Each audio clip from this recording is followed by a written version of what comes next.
Are you a fan of Nigerian movie?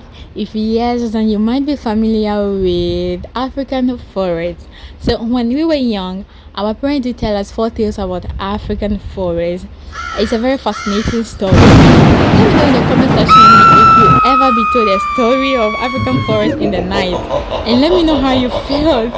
Yeah, so for me, my dad used to tell a story about African forests, especially in the night, and it's so scary, which also creates a lot of curiosity in my mind. So as I grew up, I fell in love with Nigerian movie, especially the village scenes where they have a story about African forests. In today's painting, I have influence from evil forest from a movie I've watched.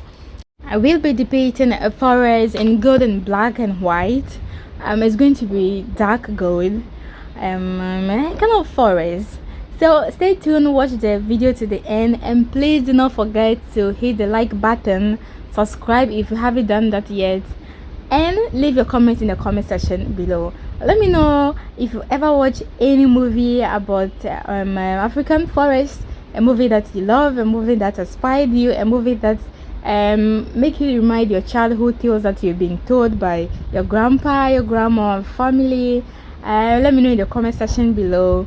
Let's have a conversation. I hope you enjoyed the video. Thanks for watching, and see you in my next video. Bye bye. But don't forget to watch the video to the end. Thank you.